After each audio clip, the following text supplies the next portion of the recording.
very common Kiwisaver question at the moment is, should I pay off my consumer debt before I start Kiwisaver?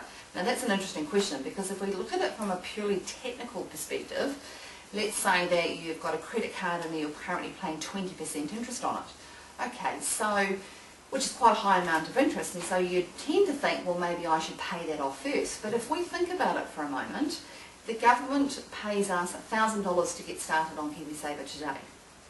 Then we put 4% of our salary in there. The government also contributes $20 a week, plus the $40 admin charge. So when you start adding all those amounts up, so for instance, let's assume that we're on a $50,000 a year salary, we're putting $2,000 in of our own money, the government's putting $1,040 in per year, on top of, we'll put the $1,000 kickstart off to the side, so that's a 50% return that you've actually got on your Kiwisaver in the first year, but you're paying 20% on your mortgage.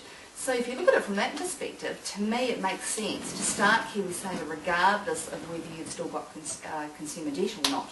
The other thing about it is that if you don't start today, when are you actually going to start? And I suppose it's just getting started, so you don't delay it, because it might be next year, the year after, when I get another pay rise, you might get some more consumer debt after you've paid off the last, and you may get to the point where it will take you a long time to get around to starting Kiwisaver.